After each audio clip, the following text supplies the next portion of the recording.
Everybody, I'm Austin Saunders. I'm a software engineer at Total Sand Solution, but today I will not be talking about sand. I'm actually going to be talking about something much more boring, genomics. So I'm here with a couple of my other sand people up there, so if you're interested in learning more about sand, come by and say hi. A couple of quick disclaimers before we do get started. All opinions today are my own, not TSS's. I'm not a medical doctor, I'm not a medical professional, I'm not pretending to be, so don't take anything as medical advice. And ClinVar Checker, the tool I'll be talking about today, is not intended to be used as a clinical tool, just purely for informational purposes. So today I'm going to be taking basically a case study approach where we're going to try and understand the problem, learn something a little bit about genetics, and then see where some out-of-the-box tools in Elixir help solve this problem for processing large data sets efficiently in Elixir. All right, so first off, some background. Why did I even think about this?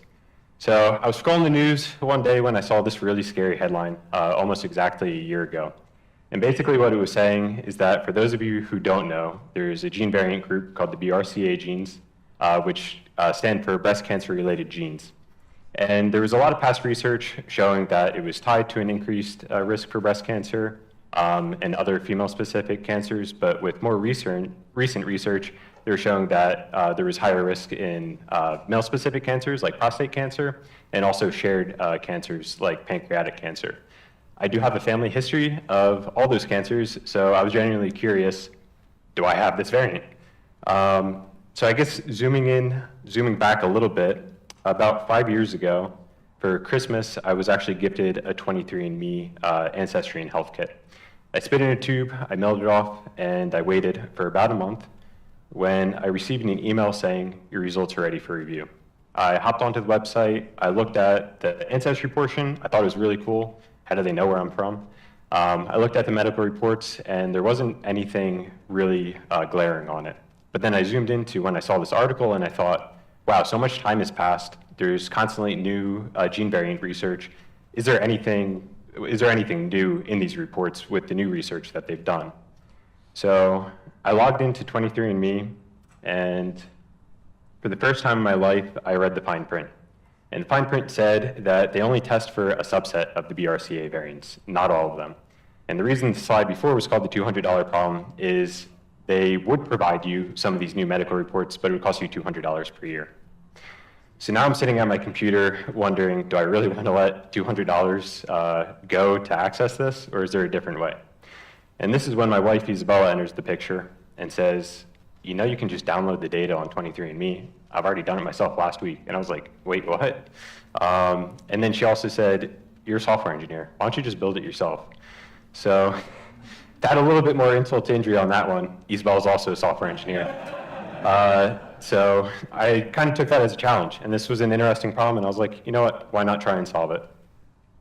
So after talking with her, I proceeded to download the 23andMe data, and it is SNP data, single nucleotide polymorphism, which I'll get into in a bit, and it's in a file format I never saw before called variant cell format. It's basically just a giant tab-separated file.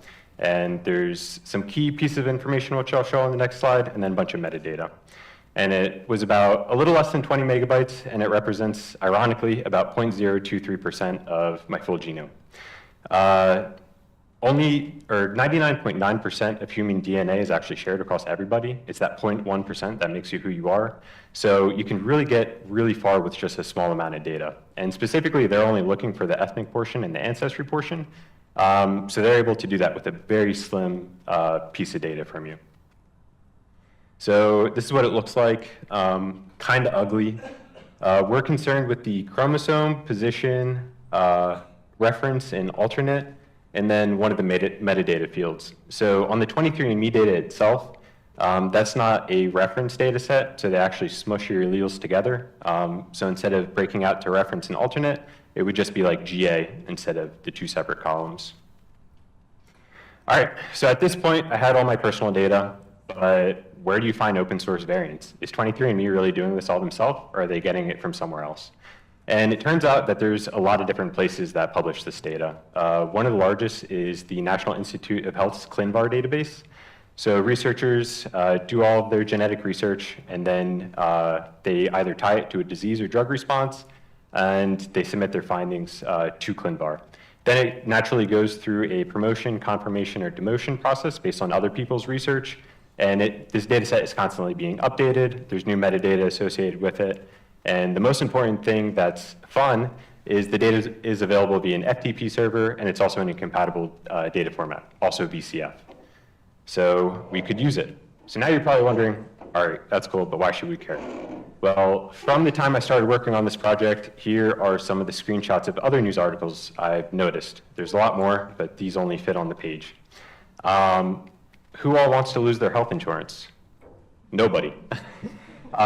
So there's a couple of reasons why you really want to be careful with your genetic data, for obvious reasons, and who you share it with. But this just kind of shows that it's becoming a growing problem. And I kind of got me thinking even more, it's best to have local first tools for this, just to give you more autonomy and safety over your data, because nobody wants to risk having data like this leaked, right? All right, so before we can get into the Elixir portion, we also have to learn a little bit more about the genetics. So your 60-second genetic guide is, humans have 23 chromosome pairs typically. They're each comprised of one really long DNA molecule based on which chromosome you're looking at. It's made up of 4 base proteins, which we're going to be looking at today, a lot: adenine, thymine, guanine, and cytosine. And 99% of human DNA is identical, like I mentioned before. It's just that really slim minority that makes you unique. And then, obviously, from both of your biological parents, you inherit DNA. So in this talk, I highlighted it before briefly, but we're concerned with single nucleotide polymorphisms. What is a SNP? And a SNP is just when there's a variation at a single position in a DNA sequence. So here we have 2 examples, a healthy reference and a variant reference. And if we zoom in on one position, this is actually one of the BRCA gene variants, by the way, we can see that you would test positive for a variant reference if your reference was G and the alternate was A, and healthy reference is basically anything other than that, with a couple of exceptions.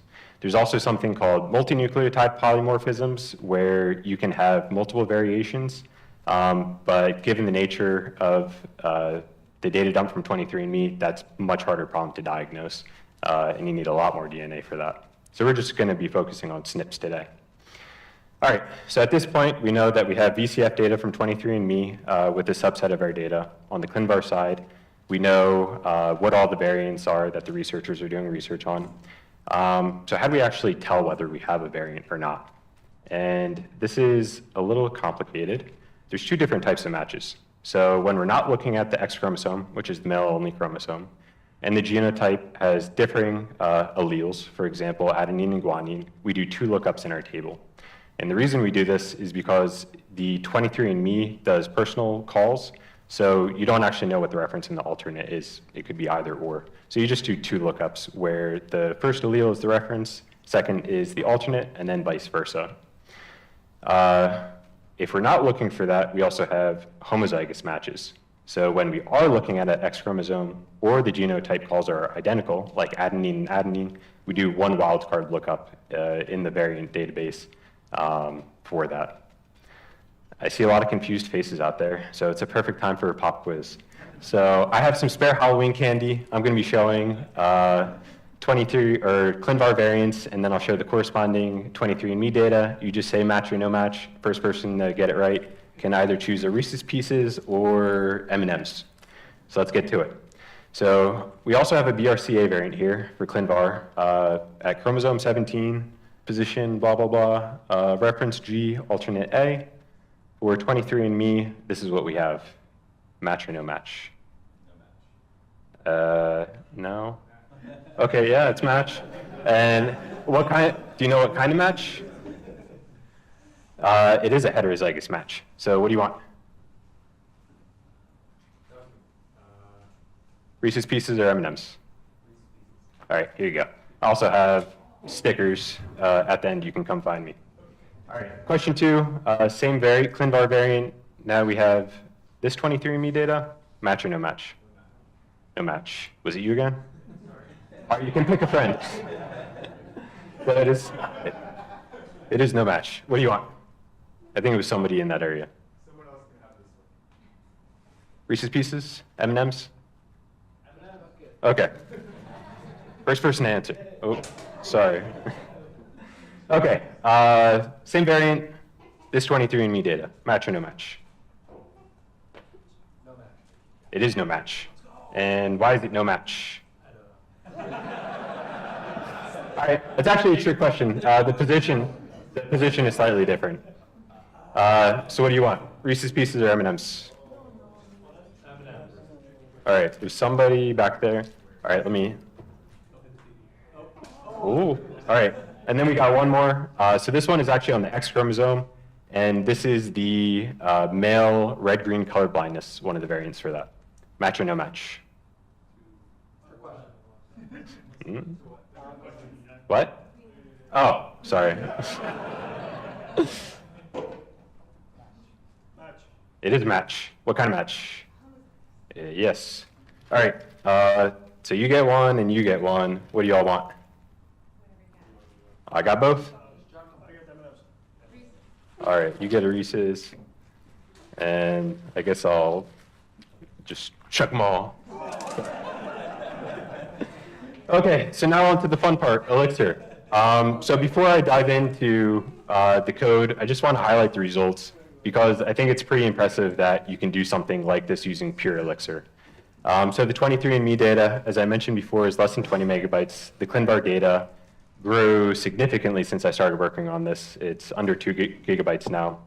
So it'll load it, process it, do the analysis, and return it to the user in less than 10 seconds. That's pure Elixir. That's awesome.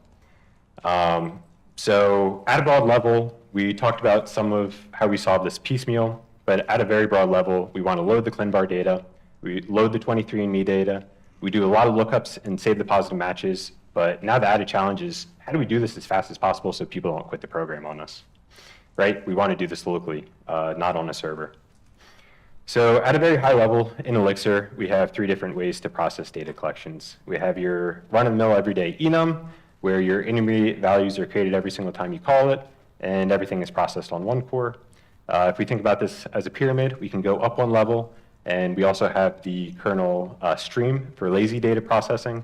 So we build a functional recipe, we get rid of the intermediate values, and now we're just executing that functional recipe on the elements when the stream is consumed. However, this is still only processed on one core. So now, to get to the holy grail of concurrent data processing, we could take advantage of a library like Flow, where execution can now be split across multiple cores for our data processing, and this is using the map-reduce pattern under the hood. So actually loading the data, I'll be honest, when I first started using Flow, it was my first time, and it was a lot more complicated than this. After using Flow a lot, I got a lot more comfortable, and it became easier. But all we're doing is, once we download the file, the database dump, we're loading it in, we're setting up a producer stage with Flow, then we're parsing all the data into a format we can use. We are partitioning it, which I won't get too into the weeds here, and then we are basically running an each on it. So earlier in some of the talks, we were talking about side effects.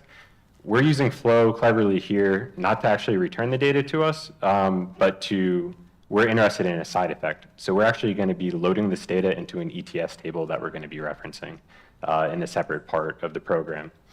And there used to be flow.each. They got rid of that. So now you can just accomplish this using flow.reduce, passing in an empty accumulator, inserting into your table, and then run just executes that. Very similarly, over on the 23andMe side, we're loading the data, we're parsing it. Interestingly, here we introduce flow.reject, and this is because when they actually 23andMe processes your genetic data, they might not be able to confidently say, at this position, you have this personal genotype call, so they issue something called a no call, and that's just dash dash. That's very ominous. We don't know what dash dash is. It could be anything, so we just can't confidently look at that. So we just ignore it. And then we're returning this as a list so that we can do a cross lookup against the ClinVar variants. So our second weapon in all of this, our second secret weapon, is ETS. So for those of you who don't know, ETS just stands for Erlang Term Storage, and you can think about it as Erlang's in-memory data store. It's extremely powerful, has its own query language, and I'm not sure I'd be able to do this in Elixir without ETS to the same effect. So I mentioned before that we're working with a pretty unique data set on the ClinVar side. For a given variant, we have a unique constraint at the chromosome, position, reference, and alternate allele level. So why not just use that as our key? That also helps unlock a lot of other cool things where we don't need to worry about potential write collisions. So then we can do things like adding write concurrency. We're also using the ordered set table here opposed to the regular set table, which basically stores all this data in a tree-like data structure under the hood for really fast reads. So for those of you who are ETS veterans, you might be raising your eyes at, why is he using ordered set with write concurrency set to true? Is he trying to crash the program? Yes and no. So back in OTP 22, they actually swapped the underlying data structure for the ordered set, and they moved it to a contention adapting search tree, which is pretty cool, and I didn't really know about that until I started looking into this. And it's just a very fancy way that was able to prevent having to rewrite larger chunks of the data structure as you go along. The other thing that it did is now the memory safety issue isn't as great of a concern. So if just taking another step back, if we were to use the set table here, this would probably take hours to run. Set also uses the unique constraint, but you're doing a full scan of the data. So even though we only have 20 megabytes of data, that's still, I think it's like 100 or 200,000 personal genotype calls on the 23andMe side we're looking at. Now you have to do a full data scan of your ClinVar database to exhaustively search that, and it's really slow. So why not use a tree structure? In terms of why the keys matter, I slightly mentioned before there's that unique constraint, but it allows you to do super cool things with the ETS query language. And one of those is being able to do a wildcard search. So this is ripped directly from the code, but when we're searching for homozygous variants, we only care about the alternate allele and whether there's a match, right? Anything that the reference allele could be anything, and we want to return it back. So instead of doing 4 separate lookups, just give us back everything. And with the ordered set table, it's able to do this pretty efficiently. So we're able to leverage that here. So now that we can load the data, process it, store it, cross-reference it really fast, how do we get this into other people's hands? That's a great question. So for this, I leaned into Burrito. So instead of having to worry about distribution concerns with like setting up a Docker container, or God forbid, like, hey, go download Elixir and Erlang on your machine and run it locally, why not just present people with an easy binary that they can download and just run this against their own data? So that's what I did here. If none of you have heard of Burrito before, I really encourage you to look it up. We actually use it at work for some stuff, and it's really cool. And it just provides a really easy way to wrap your application in a CLI and makes the distribution worries sort of go away. In terms of setting up your application, the application looks slightly different than your run-of-the-mill Elixir application. You're probably looking at this and going, it just looks like a script. And yeah, that's basically what it is. But one of the things to not overlook is you're basically getting a bunch of ephemeral OTP and Elixir features out of the box, scoped to one short-term process. So think about ETS, right? We're starting up an ETS table, loading everything into an ETS table, and then it's being tore down once the script is done. If we were going to do this in another language like Python or Go, I don't think it would be that easy. So being able to do things like this in Elixir is really cool. In terms of defining the releases, you just have to update your releases in your mix file. You're adding that wrap step, so it's probably also worth mentioning that you need to add Zig as a build time dependency. But other than that, you just define your targets, your operating systems, their CPU architecture, and you're off to the races. Okay, so in terms of lessons learned for this project, there's more to ETS than meets the eyes. So I've used ETS a lot in the past, but not really under these sort of constraints. And it really made me take a second look and get up to date on all the different documentation about ETS, look at some of the work that the OTP team is working on, just so that I was fully understanding all the different configurations and the new options available. As I mentioned before, the table type matters. And in this case, it kind of came down to, is it going to be able to run in an amount of time that somebody's willing to wait for it to process, or will I be able to get it to them as fast as possible? I also want to point out that the compound keys for this were really useful and helped leverage a lot of the searching algorithm that I worked on, especially on the partial matching. But it's also worth mentioning that in Elixir, you can also use compound keys in maps as well, which is great for creating flatter data structures if you don't know. You just can't do the cool things like the partial lookups. Another thing I want to talk about, because this is locally processed, is this idea from database optimization called predicate pushdown. Also holds up for like ETL processing or any other sort of like large data processing. But it's the idea that if you can filter out the majority of your data early on before you start working on it, there's a compounding effect downstream for how fast you can process that. And it makes sense if you think about it, right? If you get rid of the majority of your data, there's less data you have to work on. In this case, that's equivalent of running flow.filter and flow.reject. However, there is a slight caveat there, which I'll get to in a second. So in this case, if we have 1 million elements and we can get rid of 90% of them through an initial reject, we're only passing 100,000 elements into a downstream map, which then get mapped a second time for a grand total of 1.2 million reductions. Now, if we were in a situation closer to what it is in my case for the ClinVar data, where it's closer to 10%, we can see that it's not the case anymore. Now we have 1 million elements being passed in, we get rid of 10%, we get 900,000 elements out, and then we have to process another 900,000 for 2.8 million reductions. Yuck. So what if there was a better way? What if we just got rid of reject altogether? And instead of anything that we didn't want to hold on to, we just opt for a pass-through approach where we ignore it in the code, and when it comes time to insert it into the database, we just skip it altogether. So the trade-off here is we're increasing memory, but we're doing less reductions overall. So when it leads to this large or this drastic of a reduction in the total amount of reductions you're doing, you can actually see pretty large performance gains. And here I was able to see pretty large performance gains by opting for this pass-through approach. The last thing I want to leave everybody with is just experiment and have fun.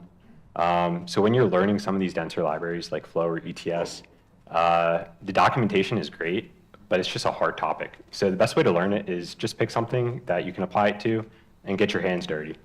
One of the other things that I did early on was I created a memory profiler and timer just wrapper function.